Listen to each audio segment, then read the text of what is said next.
تهیه و نمایش دادن این فیلمنامه هرگز نکوهش و تحقیر کسی نیست، بلکه نشان دادن واقعیت تلخ است که در سرنوشت یک نفر انسان نقش مدهش، سیاهی، شرمگین و پاک نشونده باقی گذاشته است.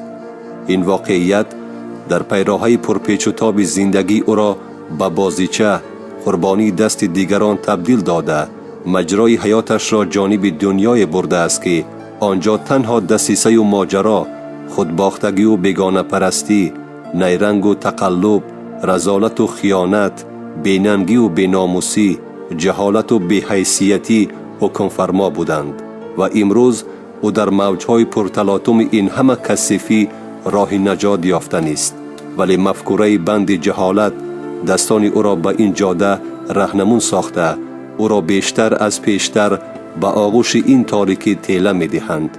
در این فیلمنامه سخن درباره شخص با نام و نسب محمد اقبال صدرالدین می رود. کیست او؟ چرا به صفت چهره منفی این فیلم مستند انتخاب شد؟ برای پاسخ جستن به این سوالها صحیفه های ضمن تهیه فیلمنامه معلوم گشته را از کار و روزگار و زندگی نامبرده ورق میزنیم.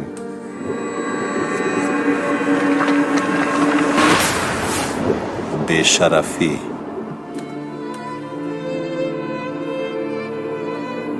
بسیار قلابانی را میدانم که هیچگاه تبلیغ نمی کنند، اما یک واعظی را نمیدانم که قلاب نباشد. حکمت بزرگان. 4 اوگوست سال 2020 به مقامات پروکراتور شهروندان کبوتوف نعمت الله بدرالدینویچ، خالف امام قل امانویچ و قیوموف ناصح الدین شریفویچ مراجعت کردند. عریضه هایی که جبردگان با مقامات تفتیشاتی پیشنهاد کردند میخوام نمایش دهم. عریضه خالف امام قل پدری مرحوم خالف سیاوش، عریضه کبوتوف نعمت الله، اینشین عریضه جبردیده قیوموف ناصح الدین، اینشین بیانات آنها که گرفته شدند. همزمان کریتانسایی که محمد اقبال صدرالدین از جبرده ها مبلغ پولی گرفته است با این امضاهاش تصدیق کرده می شود. راههای فریب،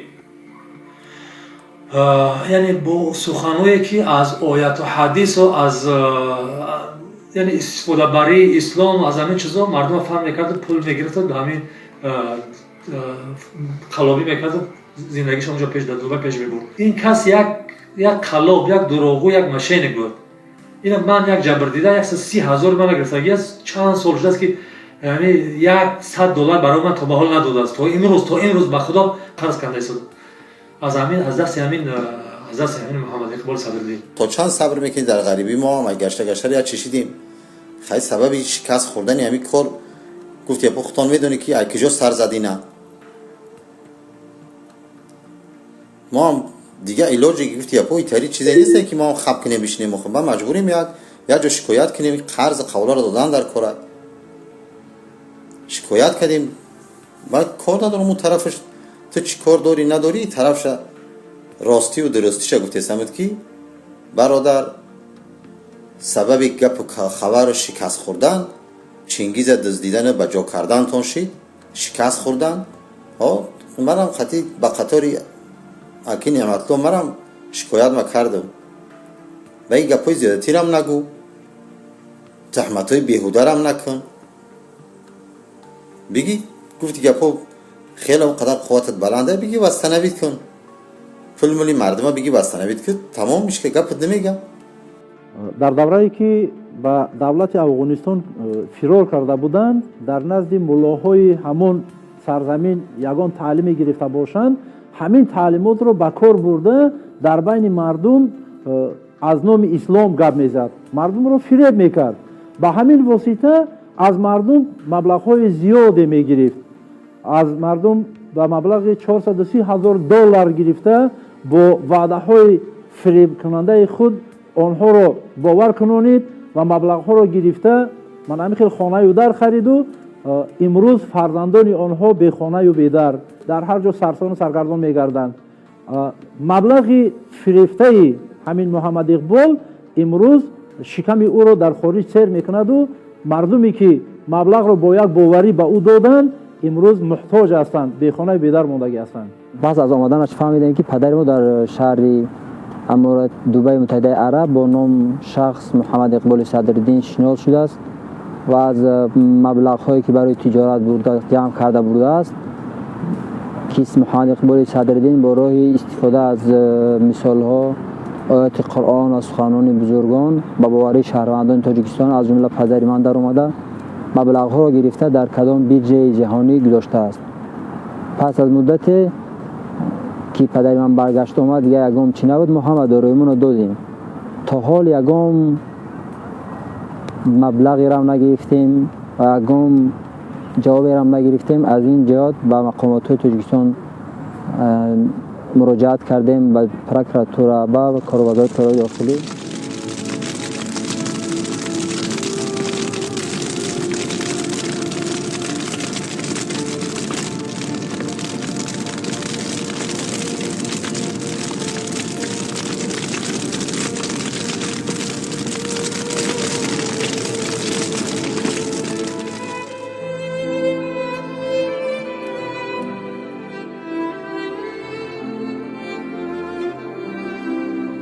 انسان ناشکر به وجدان و به ایمان است، نباید به او اعتماد بست. حکمت بزرگان. طوری از این گفته ها برمی آید محمد اقبال صدرالدین توانسته است که از تجربه روزگار آن بهره را بگیرد که برای منفعت شخصیش حاصل بی‌برکش می دهد. اسلام را او دام تزویر جهت رهگم زدن افراد اعتقادمند و از خود کردن مال حلال آنها کرده است. در این راه پیش گرفته برای محمد اقبال صدرالدین فرقی ندارد که تقدیر این اشخاص چی می شود، فرزندان آنها چی می خورند، در کوچه می مانند یا غریب و در بدر سرسان و سرگردان می شوند. در گرسنگی فرزندان این مردم تنها شکم سیر خود را می بیند و دریافت وسایل آرام کردن نفس ناسیرمش را از آیات و حدیث روایت پیش آورده پول دیگران را می رباید. آنها قرضدار گشته با فرزندانشان سر کوچه می مانند و این قلاب صاحب مال و ملک زیاد می گردد. این خاندان یعنی اویله صدرالدین قلندر را سالهای سال می شناختیم، با آنها همسایه بودیم در یک کوچه در یک محله، ولی این اویله را من حقا همسایه ها همچون یک اویله خرافاتی، همچون یک اویله که یک با عقیده های ارتجاعی نام برآورده بودن می شناختیم. اصلا یک خود مغروری و خودپسندی و پرتکبری این خاندان آنها را همیشه از حق همسایه های دیگر جدا میکرد و خود تربیه نادرست در همین محیط اعتراضی و همیشه کوشش نمودن برای پی عملی گشتن مقصدهای غرضناک خویش به همین آورده رساند که این عائله امروز پهن پریشان است. دورانی که ما در محله غفور زندگانی میکردیم همراهی صدرالدین همسایگی داشتیم. اون کسا رو من خوب میشناختم، فرزند اون کس رو من درس دادگی هستم. محمد اقبال صاحب یک چند خانه ها هست. در محله غفور خانه دوشیانه قریب 10 حجره دارد. در کوچه مدنیت خانه که 23 حجره دارد، خانه با حشمت. در کوچه جلیلف 2 حولی. در کوچه جلالدین رومی خانه بلندوشانه و در یگان جا کار نکند، در یگان سم فعالیت نداشته باشد، اینقدر مبلغ از کجا پیدا شد که اینقدر صاحب خانه و در شده است. من 32 سال باز آموزگار کار میکنم، یک 3 حجرگی دارم که من در کارخانه کار میکنم، مزد معاش دارم، لیکن قدرت خریدن خانه ندارم. وای کار نکرده، یک درآمد نداشته، از کجا اینقدر صاحب خانه در شده باشد؟ بالای این در همه خانه هایی که وای صاحب گشته است آدمان خارجی اجاره شنونده است و همه مبلغ هایی که از اجاره میگیرد وای به دولت انداز نمیسپارد، به سپردن انداز به همون خارجه کشاله کرده مبلغ رو میبرد. 5 سال میشه در خانه ما زندگی میکنم، به نام خانه به نام ملا قلندر همینجا زندگی میکنم. ملا قلندر تا 2019 1,500 سامان ارین میشنم. تا 2019 صاحب 10 فرزند هستم. دیگه بچه های در مکتب 6 5 تا بچه من در مکتب 6 درس میخوانن. 2 تا دختر من در کالج اینجا میخوانن. بعد از 2019 ملا قلندر که خودش گم شد، باز عروسش آمده از ما میگرفت 1000 سامان. تا امروز اینجا آمدیم مهاجر شده. تمام شرایط بر ما مساعد است. ما که شهروند خارجی هم هستیم. ما همین کرونا آمد، ما را همین دکترای تاجیکی دادن در ما آورده، دارو دوای ما را همینجا دادن. در تو چی میرسید که توی تو جایداد انداخته. ما قراره که از همسایه خبر شدیم یک خانه نه 5 6 خانه داره. طولی چند سال در همسایگی با انا همین محمد اقبال صدرالدین زندگی دارم و درباره اویله آنها بسیار چیزا میدونم. من میدونم که در اویله آنها که در نزدیکی ما زندگی میکردن، همه آنها عموما یگان معلومات نداشتن. اولا پدر آنها صدرالدین قلندر، یعنی با لقب مولا ما میشناختیم. از همین افغانستان سال 1990 وقتی که برگشتن، شرایط زندگیشون خوب بود. بسیار خانه های یک بلندآشیانه، خانه حتی دوآشیانه میساختند. ما در مهلتی همین قدر سال کار کردن. ببینید من همین خانه من است که در اینجا میبینین، این خانه من است. در خانه من همین قدر مهنت کردم. منم خانه من و خانه بسیار دوآشیانه، یک خانه با حشمت دارد. منزل استقامتی واقع در سراغه شهر باختر، کوچه مدنیت 2 کسر 1 خانه 45 عبارت از 23 حجره در مساحت 0.40 گکتر. منزل استقامتی واقع در سراغه شهر باختر، کوچه باباجان غفوروف خانه رقم 70 عبارت از 4 حجره در مساحت 0.8 گکتر. منزل استقامتی واقع در سراغه شهر باختر، کوچه جلیلوف 84. منزل استقامتی واقع در سراغه شهر باختر، کوچه جلال الدین رومی بنای 5 خانه 22. تبری از گفته های این شاهدان ثابت می گردد محمد اقبال صدرالدین در هر یک کردش سود خود را می جوید و پروای سرنوشت دیگر انسانها را ندارد. او مومین برادر مومین گفته آنها را فریب می دهد، مبلغهایشان را می گیرد و همچون یک واعظ دین در این صورت برایش حرام بودن مال مؤمن را انکار می کند. چرا چنین است؟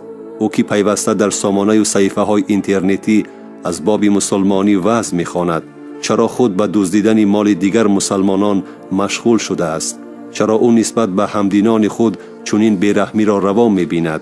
ریشه پاسخ را به این سوال ها در ایام نورسی و نوجوانی محمد اقبال صدرالدین در شیوه زندگی خانوادگی و تعلیم و تربیه گرفته او جستن در کار است. بزرگان علم و ادب بیهوده نگفتند که تا مرد سخن نگفته باشد، عیب و هنرش نهفته باشد.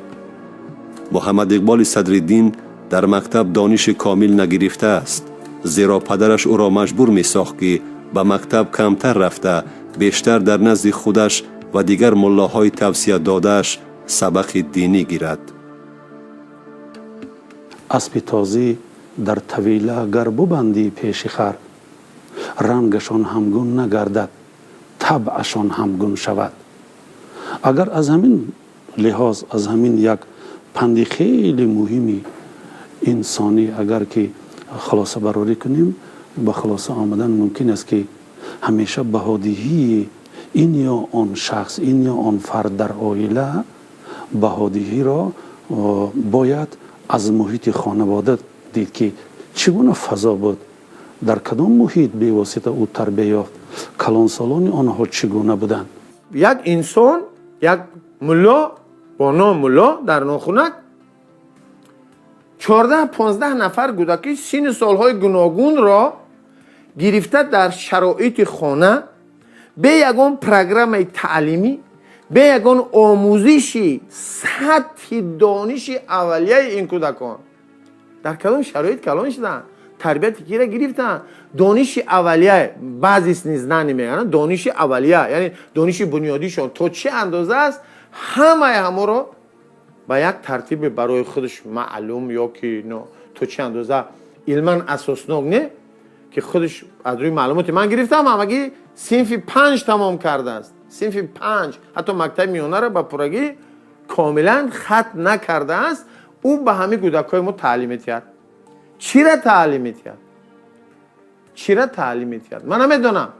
کریکولای تعلیمی دارد؟ نه. دانشگاه آموزگاری خونده است و پداگوگی کرده، یعنی که علم معارف پروری رو میدوند؟ نمیدوند. پس در اساس چی تعلیم کرد با ما در یک مکتب یک جای میخوندیم. در مکتب خواندنش سوس بود، دشوار تربیه بود. با آموزگاران، با خوانندگان به حد دغلانه رفتار میکرد. در مجلس های پدر و مادر پدرش هم اشتراک نمیکرد، خودش هم اشتراک نمیکرد. تماما دربارش خصلت های بد، گفتارهای بدش میفهموندن. همسایه ها تا حتی از همین کودک چخیل گپ زنن بیزار هم شده بودن. کودک‌ها را به حد غم میداد. در مکتب کارهای رفتارهای بیجا میکرد. پدرش یکی از سرکردگان نهضت اسلامی بود. از روزهای اولی که به درس می آمدند محمد اقبال صدرالدین به درس‌های دنیوی یا به درس‌هایی که ما تعلیم میدادیم کم توجه داشتند، زیرا از روزهای اول زیر تاثیر یک ایدئولوژی خرافات پرستی قرار داشتند. در مؤسسه الک از روزهای اولی تحصیلش معین بود که نسبت به درس‌هایی که مکتبی هستند عموما تعلیم داده میشوند کمتر توجه دارد. بیشتر عقیده های خرافات پرستی که در عائله از جانب پدرش تلقین کرده میشد فرا گرفته بود. رو انسان که به دنیا می آید با غریزه های معین جنسی و شهوانی به دنیا می آید، چه انسان و چه حیوان.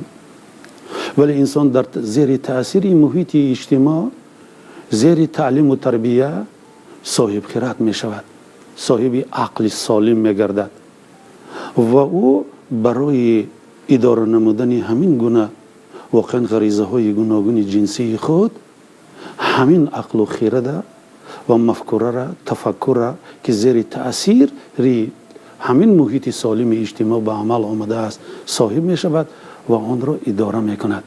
همین تقدیر بیچاره، من بیچاره میگویم همین محمد اقبال رو که تاثیر همون محیط عائلوی خرافات پرستی پدر بود که همین فرزند وی به همین راه روانه شد. چون که در زیر فشار تربیه پدر محمد اقبال هم چنین تربیه ندرست گرفت. شاید اگر محیطی سازگار می بود، در یک محیط سالم عائلوی، شاید محمد اقبال اگر تربیه می یافت، شاید از او یک متخصص کسبی، یک طبیب خوب، شاید یک آموزگار خوب، شاید یک مهندس خوب تربیه می یافت. ولی صد افسوس یه زندگی خیلی زیاد است. پهلوهای بیولوژی و فیزیک و متماتیک و کیمیا و انجینری و طب و معارف و راهسازی و کیهانشناسی و دیگر مسئله های زندگی است که این نفرانی که عمر خود را در اونجا صرف میکنن کودکان، اونا آماده زندگی کردن در این جمعیت نمیشوند. یعنی او را در یک واکوم نگاه میدارن با همون یک مقداری دانشی که با آنها میتین، اونا را زامبی رو بد میکنن، من خورد میکنن و اونا بغیر از 4-5 سوره و گویا که در پشت این دیوار قیامت است، او طرف دنیای جوابگویی دارد، به همین روحیت تربیه میشن زام. یعنی که آدمایی که در اساس پسیکولوژی روانشون اونا را اداره کرده بسیار ساده میشود. حقیقت علمی کیها اثبات کرده است که عملکرد هر یک شخصیت از خصلت و خوی خود او بیرون می آید. از تربیه‌ای که در خانواده گرفته است، از عنعنه‌هایی که برای این خانواده خاص بودند، از محیطی که شخص در آغوش آن به وای رسیده است. متاسفانه محمد اقبال صدرالدین در حیات محض قربانی محیطی گشته است که پدرش و همدستان پدرش از تشکیلات تروریستی سابق حزب نهضت اسلامی به وجود آورده بودند.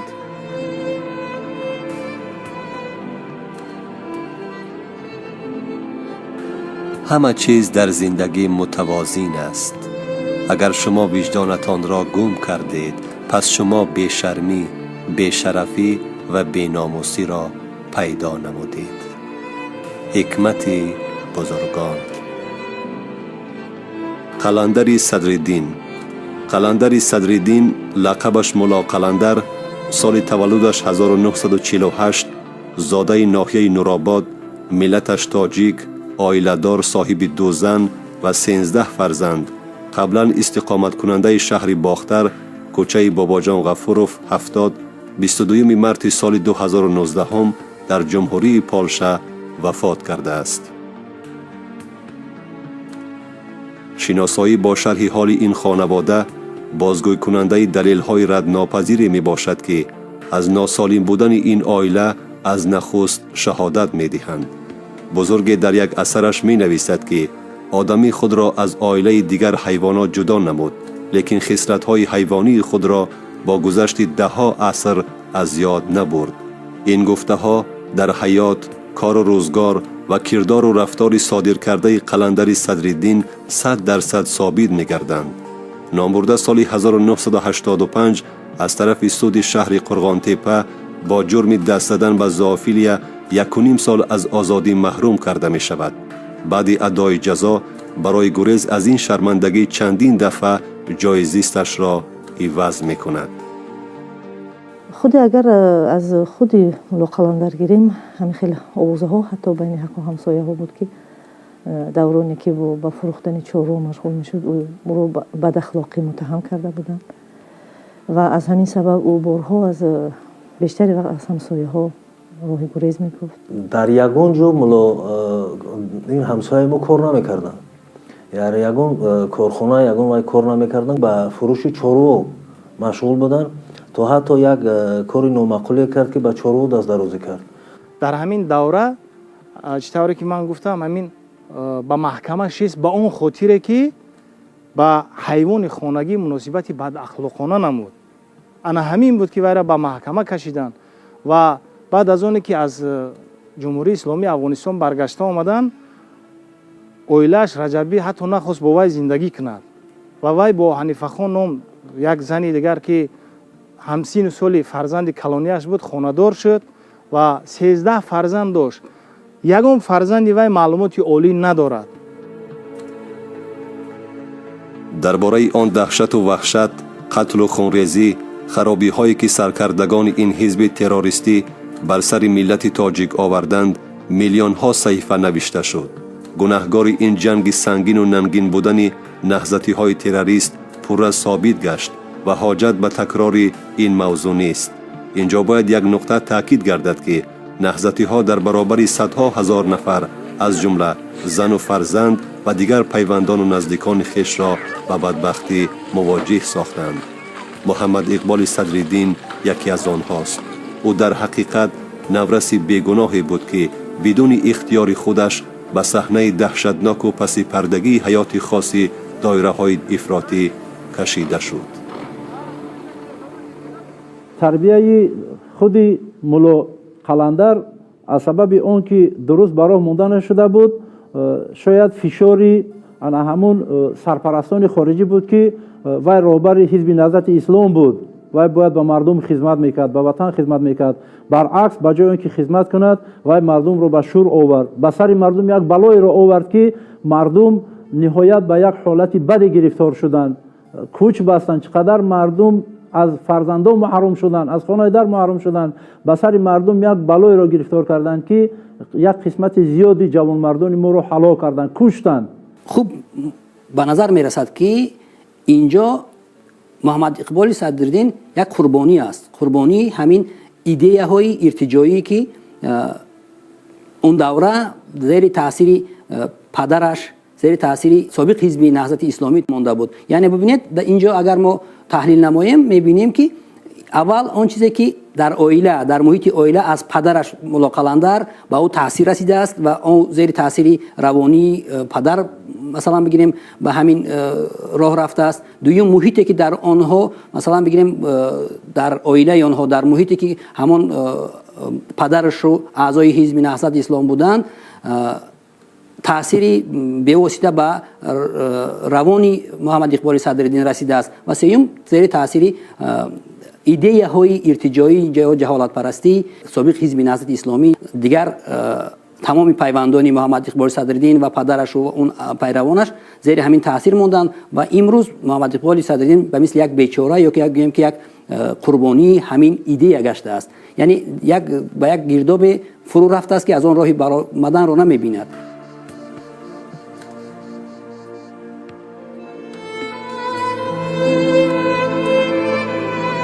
آدمان هیچگاه از عملهایی که برایشان عادت شده است پشیمان نمی شوند. حکمت بزرگان. نه برادران، اقوام هیچ که درست نیست.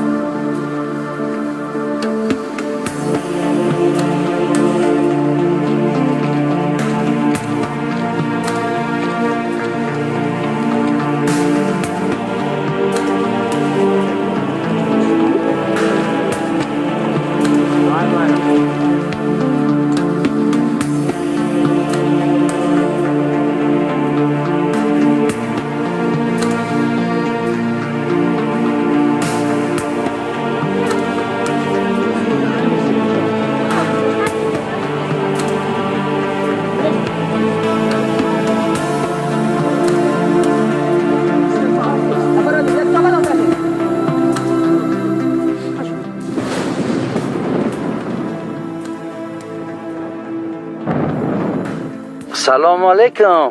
جور هستی جور؟ اقبال خان چی حال داری جان؟ جور است؟ صحتت خوب است؟ بچم شناختی نشناختی؟ من دل آقا هستم. دل آقا کتی رفیق قماندان غلام در خندوز. سال ما فکرم که 93 بود آمده بودی طرف خندوز آمده بودی مهاجر شده بودی. باز آستا دیگه قماندان غلام دیگه خوشش آمدی و کت زن علاقمندی نداشت و خوشش آمدی. خیلی وقت کتیت بود بخیم تو زنش باری بودی دیگه. قماندان غلام یکم قصه میکرد میگفت که ما باور میکنیم میگه که 4 زن دیگه بگیرم مزه که ما از اقبال دیدیم از دیر نخواهد که دیده باشم در لباتر. خیلی که قماندان غلام والا کارا کردی و باز یک چند وقت بودی قریب خیلی وقت 3 سال و چقدر رسوایی شد، چقدر گپا شد، پدر بیچارهش چقدر عذاب کشید. آخر به چشم پدرش خرید از پیش قماندان غلام تابیخ میگفتن او وقتی مهاجرین تاجیکستان که آمده بود در وقت از جنگل تیر شد دیگه بیچاره آواره شدن آمدن در این منطقه دیگه در اوج باز مردم رفتن مقاومه اسکی ترکمنای ما مردم رفتن از او قشلاق از جنگل اینا را گرفته آوردن در خانهشان جای و جای کردن. بعد بسیارش طرف قندوز آمد، امام صاحب آمد، اونا بعضیش در همون قریه اسکی ماندک. باز در اوجه به نام یک ملا قلندر گفتنی از امین حضرتی اون مردم بودک ما مجاهد هستیم گفته و مردم آواره و در بدر کردن دی طرف که آمد دیگه اونمو باز اینجا مردم دمی جنگ اونا به خاطر چوکی و مطلب و مقصد خودشان بود برای آوارگی مردم در بدر فکر نکردن که مردم در زمستان بود، برف بود، خنوکی بود، مردم در بدر کردن، سرگردان کردن. اینجا آمد نمی جنگای داخلی تاجیکستان که شروع شد مهاجرین تاجیکستان کلش طرف افغانستان دار کردن آمد اینجا برشون یک کم جور کرد یا در لپ جب بود خوب برام اینجا مهاجرین کلش آمده و زن و مرد بیچاره گریخته بودن آمده بودن اونجا.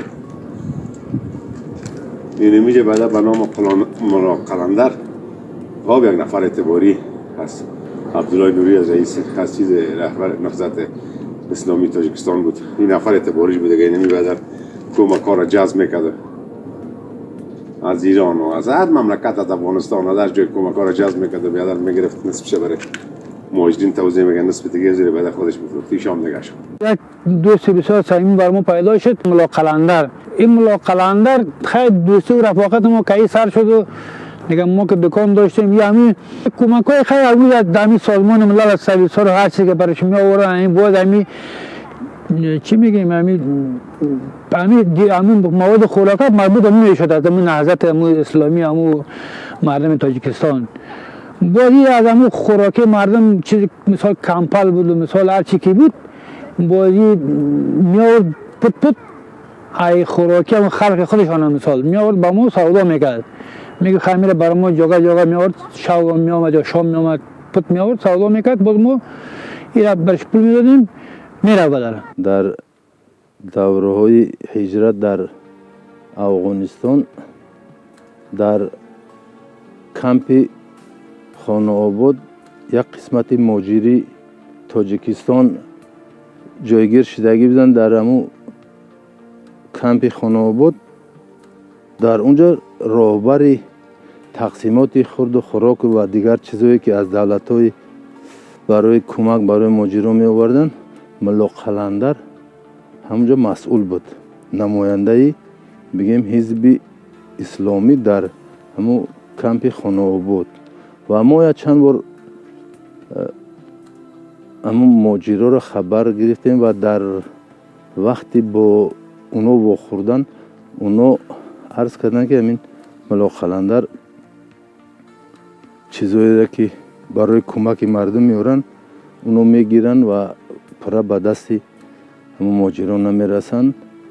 و ملا قلندر ما دعوت کردیم با او، حتی آدمایی که کدام روز هزم می برای علاوه مردم بدست برده فروخته بدست قپیده بیستنش، اما آدم ها رو هم دعوت کردیم با او در این مسئله که مردم مهاجر حقشون نگیرن یا ندزدن یا نفروشن به مردم برسونن. در اوجه خودم قماندان بودم، قطع قماندان های تاجیکی و افغانی بسیار زیش علاقه داشتم، رفت آمد داشتم. پدر محمد اقبال یکی از مؤسسی نهضت اسلامی بود، ملا قلندر، ما ملا قلندر میگفتیم.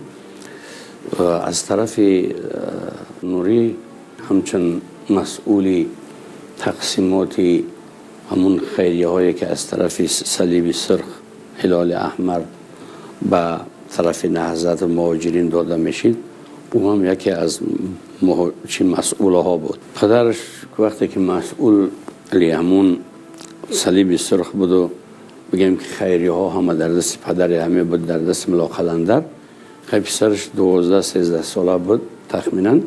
همون حالت ده ملا شریف گفتگی آدم میآوند برای تعلیم دینی که همین ملا شریف همین بچه ما را درس بده، تعلیم بده. بعد وقتی که در همونجا در پیش ملا شریف این محمد اقبال درس میخونه و تعلیم دینی میگیره، بعد این محمد اقبال قماندان ها پول میتن ملا شریف میگیرن 5-6 ماه قریب تا 1 ساله را تجاوز میکنن در همون خانه همو قماندان ها با دیگر قماندان های همو افغان.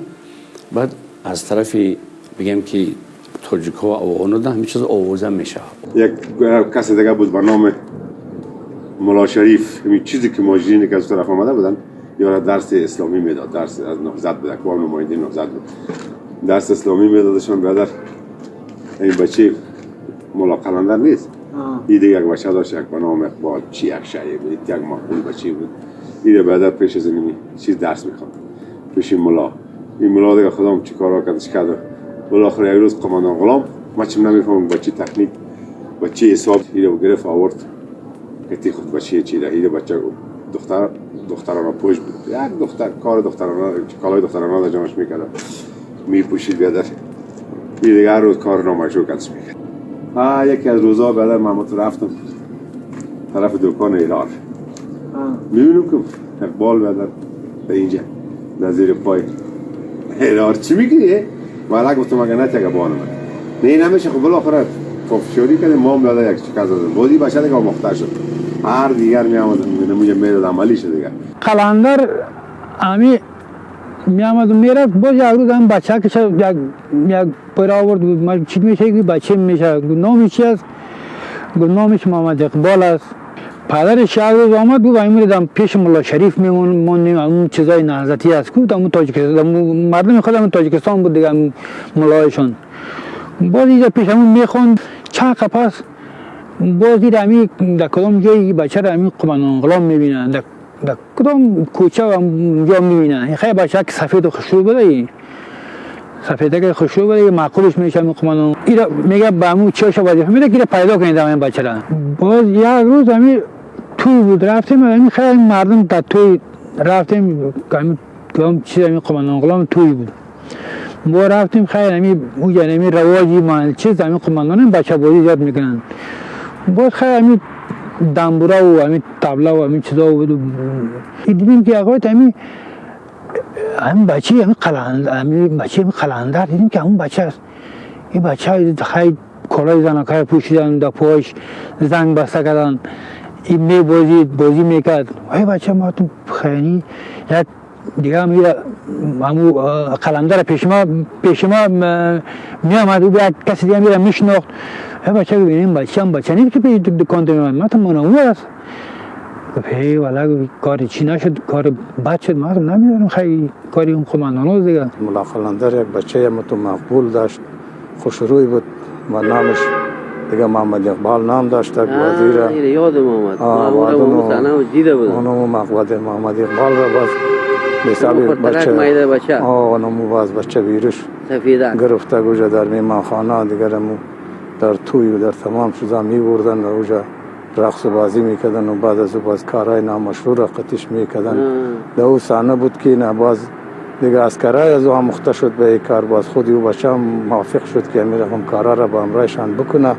این رقم باز یک نامبدی برای مردمی برادرای ما شده که دیگه بیچاره نامشان سبب میکرد و آدم راستی هم بازمی بود و بازم میکرد و سر از او بچه ها بالا میشد و همین اسکرای خودش رو بیخی نامبدکن کار بود گمش بود.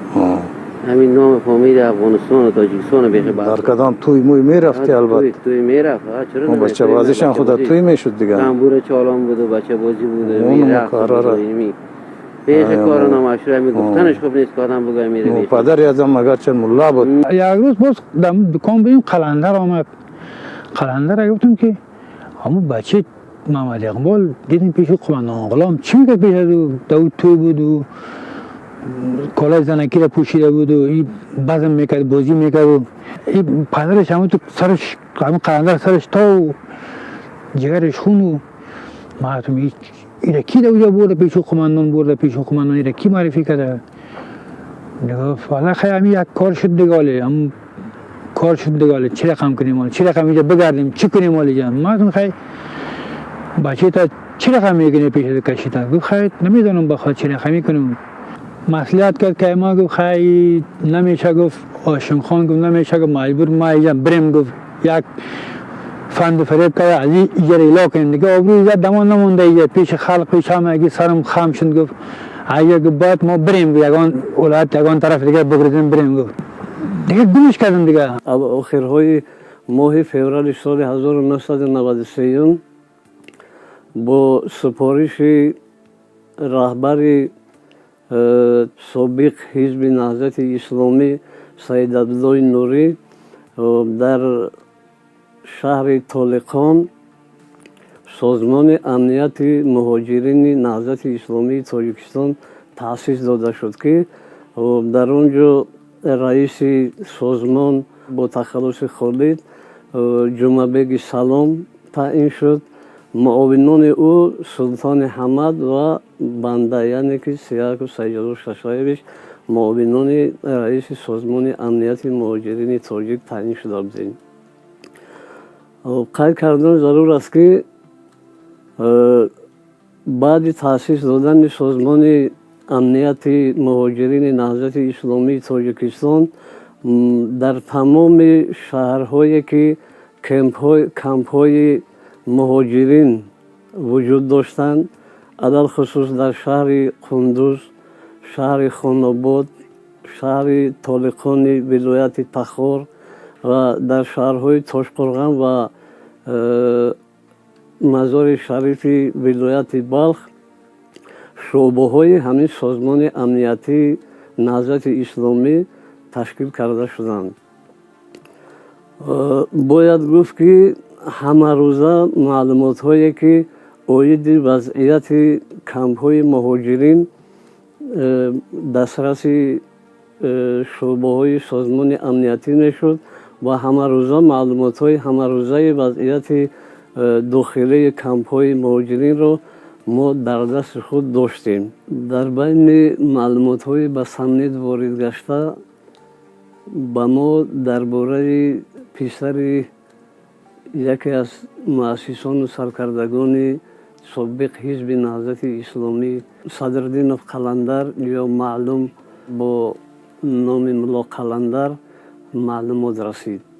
در معلومات گفته می شد که ملا قلندر فرزند خود محمد اقبال را برای سبق دینی گرفتن به داملاهای با نفوذ با نام ملا شریف تاجیکی که او هم در کمپ امیرآباد گریزه شده بود به نزد او میسپارد. در منطقه کمپ امیرآباد قماندان غلام گفتنی افغان با برادر خود نفوذ کلان داشتند و آنها در منطقه امیرآباد و خاناباد خلاصه خود را هم شاه میدانستند هم وزیر.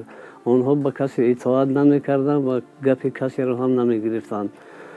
و روز قماندان غلام در کوچه محمد اقبال را که خیلی نورس زیبا و دقت جلب کننده بود او را در کوچه میبیند و با او معقول و محمد اقبال با قماندان غلام معقول می شود و بعد از این قماندان غلام با نوکران خود امر می دهد که با هر راهی که نباشد با کدام راه و واسطه‌ای که نباشد همین نورس تاجیک گرفته به نزد من بیارید و عاقبت با پول کلان محمد اقبال را از ملا شریف خریده به نزد قماندان غلام میبرند. بعدا ما فهمیدیم که یک پسر داشته است ملا قلندر به نام محمد اقبال و او در دست غلام قماندان دادر قماندان امیر بدسته و پیش خدمت او شریک بگیم به زبان مردم افغان پسر ملا قلندر استفاده میکرده بیستن. خبر ما هم بسیار یک فهمیدیم ننگ ما اومد که این پسر تاجیک اونو همچون پیش خدمت استفاده میکنن. در دوام قریب یک سالی که محمد اقبال با همراهی او بود قریب هر روز و هر شب محمد اقبال را لباس زنانه پوشانده و پای او زنگوله بسته و او را مجبور میکرد در اولها مجبور میکرد که در نزد او رقص بازی نماید تا که خوشحالی خود را خلاصه با همین را تأمین میکرد. اون نفری که غریزه های شهوانی خودش را اگر فرض کردیم اداره نکند غریزه های شهوانی بالا میگیرند و در صورتی که یک بار و دو بار گرفتار شده باشد همین نفر فرد نسبت خود با همین خیل حالت ها با همین خیل عمل های گوناگون خاراکتر شهوانی داشته اونگاه از نقطه نظر پسیخولوژی این حسیات ها هم این حسیات ها که یک نوع حالت قناعتمندی را در ارگانیسم به وجود می آورد و آهسته آهسته به طلبات باطنی همین نفر آدم تبدیل می یابد. بعضی قماندان های ما قماندان های تاجیکی چی میکنن پیشنهاد میکنن که اجازه دید ما میریم با زوری میزنیم میگیریم بچه را او چه حق داره که بچه را نمیته من نکه از طرف راهبریت نهضت اجازه نمیشه و که ما خودمون در طرف تاجیکستان جا نداریم از اونجا مثال گیریم که با جنگ و با جنجال اومدگیم امروز اگر ما خطی و جنگ و جنجال سر کنیم این جنگ برای با جا نمیمونه. خواستیم با غلام یک واخوری کنیم و دعوا کنیم که اونا را پس بگیریم. ما هم قوی کلان داشتیم وقت در افغانستان و با کدام نفری که ضرورت میشید استفاده برده میتونستیم و او قماندان غلام هم در همه خانه آباد جایگیر بود. صد روی کاری مصلحت ما کردگی همین با رهبریت همین حزب اسلام و همون کلان سالان در بین ماجرا زندگی میکردگی مردم ماجر تاجیک بودن که اونا صد همین راشتن و به ما مصلحت دادن که این کار نکنیم که با خونریزی میشه بین مردم محلی همون خاناباد و مردم ماجر با مناسبت دیگر بزیب می شود که خونریزی که شد برای همین نماندن و بعدا چند روز پس فهمیدیم که ملا قلندر پسر شو از همون قماندان غلام چند پول داده با پول خرید از گرفت است و از شرم در بین مردم خانوبود دیگه زندگی کرده نتونست است و به طرف هرات رفته است. ملا قلندر که در کمپ امیرآباد مسئول مالیات و تقسیم موادهای بشردوستانه که برای گریزهای تاجیک می اومدن بود و از این را او درآمد کلان داشت و پول کلان هم به دست آورده بود و در این کار بغیر از این راهبر همین سابق حزب نهضت اسلامی سید عبدالله نوری هم که به صدرالدین قلندر کمک پولی میکند و فقط با همین راه پول کلان عاقبت صدرالدین قلندر پسر خود محمد اقبال را از قماندان غلام با پول کلان خریده میگیرد. مسئول بود در صلیب سرخ برای تقسیمات و گرفتن و تقسیمات کردن همو بگیم که خیریه ها و کمک ها خیلی جمع کردگی پول داشت است با ای طرفی راهبریت نهضت دستگیریش میکنن بعد همو چند پول قطعه ای دست قماندان غلام همو بچه‌ش محمد اقبال میخره بعد که میخره و اوضاع میشه که خیلی گپ‌های دیگه طاقتی در همو بگیم که بین مهاجرین و در سمت شمال افغانستان در امیرآباد و در تخار ایستادن نمیکنه و نقشه میکشه که چیکار کنم که من از بین همین مردم کمتر دورتر باشم تو اینکه همین اوضاع و دروازه بین مردم بروه. بعد آنها مصلحت میکنن میگن در هرات مو نماینده فرض مثلا یعنی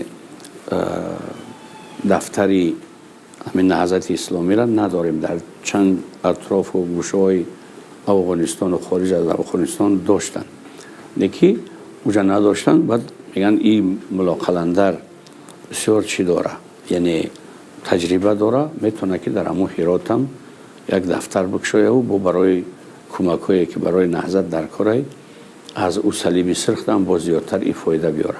بعد چند خودش داشته با یاردمش میکنن از طرف نهضت برای اوجا اجاره بگیر یکان اتاق خوبه و همین دفتری نهضت بکشه. بعد این بچهش میگیره قطعی خودش دیگر نمیمونه اینجا که آموخته با دیگه افغانایی که اون کس دیگه با اخلاقی بعد ایرا چی نکنه گفته. بعد میگیره محمد اقبال میره و همو چی هرات. بعد در هرات چند وقت زندگی میکنن با این بچه را با گفته همون مردم که میگریخت است پدر اطاعت نمیکرد است میرفت از هر سه با همون موقع ها و جایی را که همین خیلی اخلاق های بد در اوجا انجام میشه همونجا را میافت است میرفت است همین کارا را با انجام دادنی میشه و انجام میته پدرش بعد عذابش میته.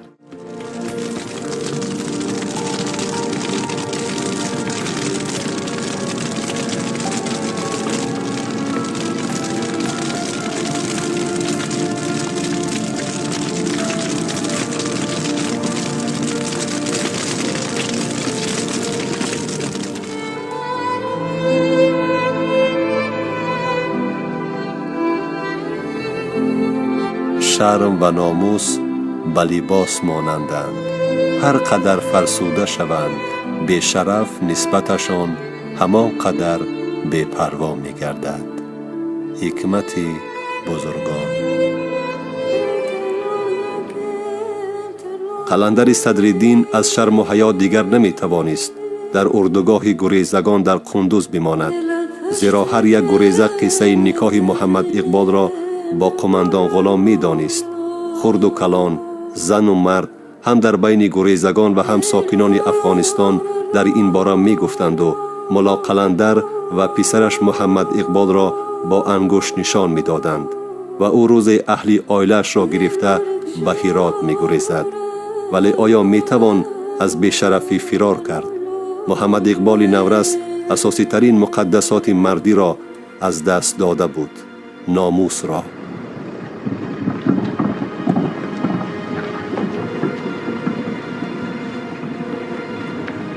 اصلا درست است که گناهکار اساسی در این بی‌ناموسی و بی‌ننگی و فاجعه به سر محمد اقبال آمده پدرش و سرکردگان تشکیلات تروریستی نهضت اسلامی بودند که جنگ خانمانسوز را بر سر مردم تاجیک کشیدند. محمد اقبال در قطار دیگران یک قربانی جنگ تحمیلی نهضت تروریستی و خواجگان بیرونش بود و هست. قرار داشتن در این پیشرفی و موقعی عاجزانه سمت حیات مینبعده محمد اقبال را به کلی تغییر داد و دیگر بیمار شده بود، گرفتار دردی که معالجه نمی شود. مناسبت او با پدر که در این بدبختی خود مجرمش می‌دانست یک بار سرد گشته منتظم از مکان زیستش در هرات می گریخت و برای تسکین بخشیدن دردش همنشین و همبستر می جست. محمد اقبال 12-13 ساله بچه او قدر در این باره ما را گناهکار کرده نمیتونیم. اساساً گناهکار پدرش نهضت اسلامی وقتی که پدرش می نهضت اسلامی را ساختیم و مردم در همه چیز که آوردیم، خیلی عاقبت جنگ خونریزی و جنگ خونینه در تاجیکستان وقتی برپا کرد نهضت اسلامی، عاقبتش به همین کارا بعد یعنی ثمره‌اش و نتیجهش همین کارا شد. یعنی همین بد اخلاقی محمد اقبال خب با نرکوبیزنس گرفتار شدن بعضی دیگرها، نرکمنشدن بعضی دیگرها، تجاوز شدن بعضی زنها و دخترهای تاجیک در افغانستان به چشم می رسید. همه سببش همین نهضت اسلامی است. هیچ یگان چیز دیگر نداره. نهضت اسلامی یک نهضت است که تمام مردم همه جهت ضرر داد، از جهت دینم، از جهت اخلاقم، از جهت انسانیگری هم، از جهت وطنداری هم، همه جهت. 100 دلیل پیش میارم تا که اینا جلب کرده میشوند. این کودکی که هنوز یک گولی، یک خیلی بلولک یعنی ناشکفته است، این کودک دعوت کرده میشود، جلب کرده میشود، گرفتار میشود و این بدبختی خود رو این کودک که روحاً، جسماً، اخلاقاً، فطرتاً، ایماناً شکسته میشود، هیچ وقت این روح و روان شکستگی خودش نه به مادر، نه به رفیق، نه به دوست، نه به معلم، نه به نزدیکترین آدما گفته نمیتواند. محمد اقبال صدرالدین در شهر هرات هم با همون درد بی‌دوایی که گرفتار شده بود، یعنی بچه بازی، در شهر هرات هم همین کار خود رو دوام میداده است. یعنی که او شبها از خانه گریخته در جایهای مخصوصی همون شهر هرات با لباسبازی، بچه بازی و با درد خود دوام میبخشیده است.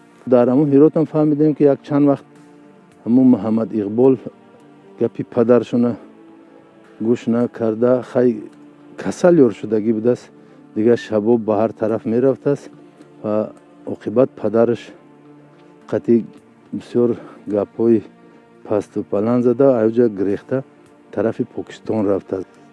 در همین گرداب به سبب حزب نهضت اسلامی گرفتار کردن همین محمد اقبال، همین حزب اسلامی است که همین جنگ تشکیل کردن و محمد اقبال همین چیزها رو درک کردگی که پدرش در همین چیز مسئول بود و وابسته بود، همین بدبینی و کینه گرفته در جنازه پدرش حتی اشتراک نکرده. بعد وقتی که از پدرش که دواش نمی‌آورد و بسیار عذاب می‌ده پدره در هرات، محمد اقبال بعد فرار میکنه، از دست پدرش میره و پاکستان چند وقت در معهد ابو حنیفه تحصیل میکنه، بعد اوجا با لاهور میره و همه اخلاق و کارهای بعد که اوجا دوام میده، باز میبینه که شرمندگی زیاد شده ایستاده است، با یا نگاه نکرده اوجا بعد به طرف امارات متحده، به طرف دبی فرار میکنه. لیز بوربون یک متخصص بزرگ آمریکایی میگه که در روی زمین آدمانی بد و نیک نیستند.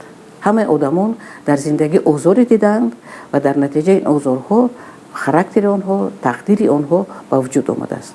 مگر که در روی زمین آدمانی اذیت کشنده هستند و این اذیت ها در تقدیر آنها شکل گوناگون دارد. یکی از شاخه‌های دیگری پسیکوپاتی این همجنسگرایی می باشد، یعنی که همجنسگرایی علاقه جنسی با همجنس خود. این اول در شعوری همون بیمار پیدا می شود. بیمار اول کوشش میکند که با این مبارزه برد، لیکن در آخر با مرور زمان با گذشت وقت شعوری بیمار رو پورا فرا میگیرد و در بیمارو دیده می شود مثلا اختلال رفتار، آنها دیگر کردارهای خود رو اداره کردن نمیتوانند، یعنی که بیمار با همون خواهش‌های بداخلاقانه خود که در شعوری وی پیدا می شوند مبارزه بردن نمیتواند. تا چند قدری که کوشش میکند که همین کردارهای خود رو پنهان دارد یا که به همین کردارهای ناشایسته دست نزند، لیکن به اون میسر نمیگردد. باید مخصوص قید کنم که شخصان گرفتاری این بیماری یعنی که همجنسگرا با مرور زمان با گذشت وقت شر در آنها نیز میشن، حتی آنها ترس رو نیز از خود دور میکنند، یعنی که ناترس میشن. انا برای با هدفهای غرضناک که خود رسیدن حتی میتونن که با دیگر کارهای ناشایسته مثال به جنایت مثال میتونن دست زنن.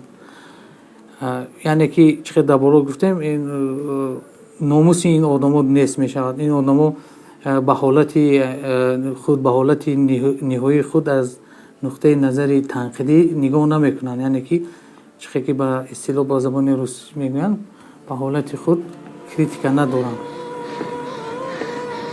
البته بعدی از سرگذرانیدن چنین حادثه های مدهش در مثال روزهای بسر محمد اقبال آمده انسان شخصیت خود را بی بازگشت از دست می دهد.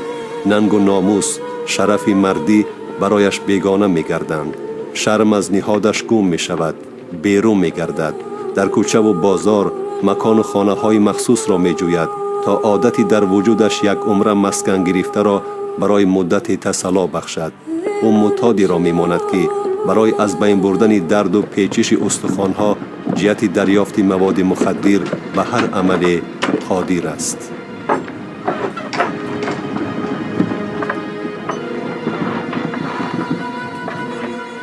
وقتی که روح ما رو میشکنن ما آدم کامل حیاتن نبی شده نمیتوانیم و روح این آدما وقتی که یک بار و دو بار و سه بار و چهار بار اینا به این کارها جلب کرده میشوند، اینا سیر و اسرار خود را به بیرون به دیگران نقل کرده نمیتون.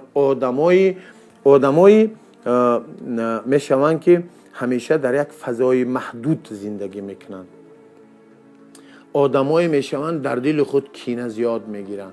آدمایی میشوند که نسبت جمعیت با آنه که آنها را شکستند اینا قصاص گرفتن میشوند. در این جمعیت یک ننویس یک بدبینی نسبت جمعیت نسبت آدمیت پیدا می شود در وجود این انسان ها. اساس کار بنیاد کار از چی سر می شود؟ اولی کار با شکستن روح و روانی انسان سر می شود و بالاخره اینها آهسته با این روح شکسته، با این قلب شکسته، با این جسم و روان شکسته خود به آن کار عادت میکنند.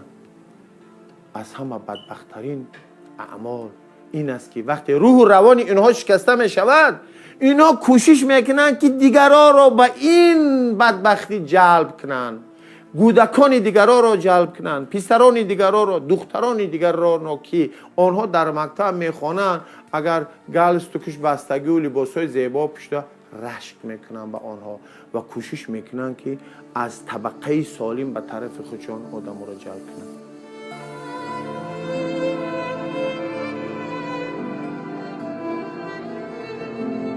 چهره فریبگر همه مقصدهای را که دل مکارانش به نقشه گرفته است پنهان می دارد.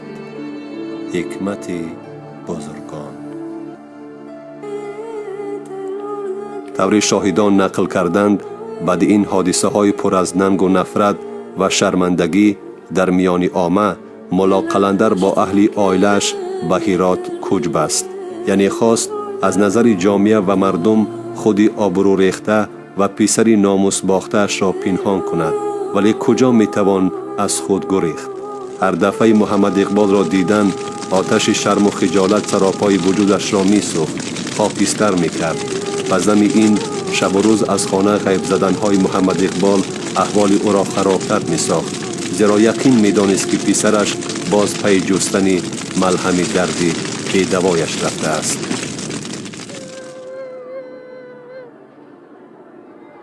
ملا قلندر دیگر صبر و تحمل را از دست داده بود و روی راست بد اخلاقی های محمد اقبال را روبرویش می گفت. او را در تمام شرمندگی های خود در بین جامعه گناهکار می کرد. او اندیشه نمی کرد و اعتراف کردنی نبود که محض خودش و دیگر سرکردگان تشکیلات تروریستی سابق حزب نهضت اسلامی این روزهای پر از تحقیر، حقارت و حماقت، بی‌ناموسی و بدبختی را به سر محمد اقبال و ده ها نفر جوانان مثل او آوردند. طور روند حادثه های بعدی نشان دادند محمد اقبال پدرش را نبخشید.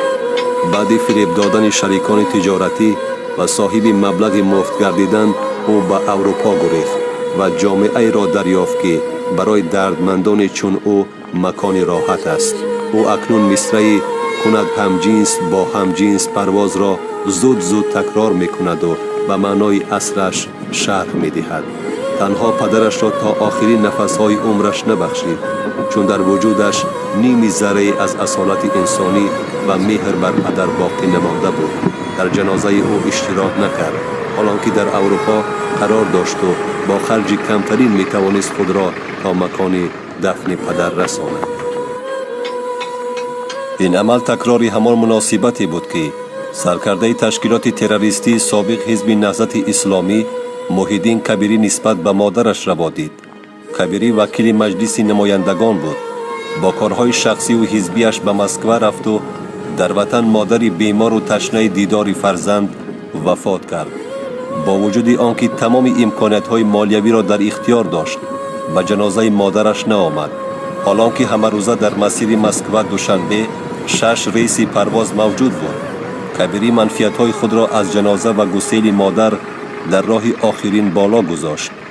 محمد اقبال صدرالدین عیناً چنین رفتار سرکرده معنویش را نسبت به پدر خود تکرار کرد.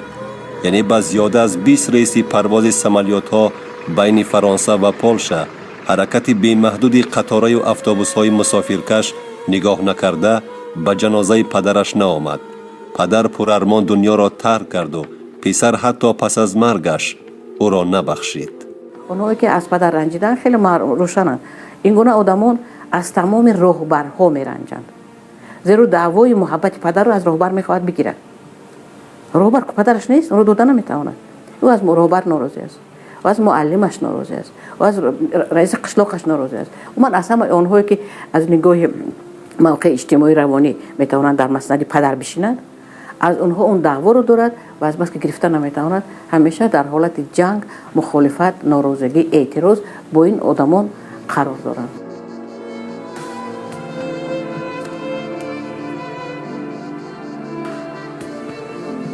اشخاص قلاب و متعصب تنها پشیمان می شوند، اما اصلاح نمی کردند. حکمت بزرگان.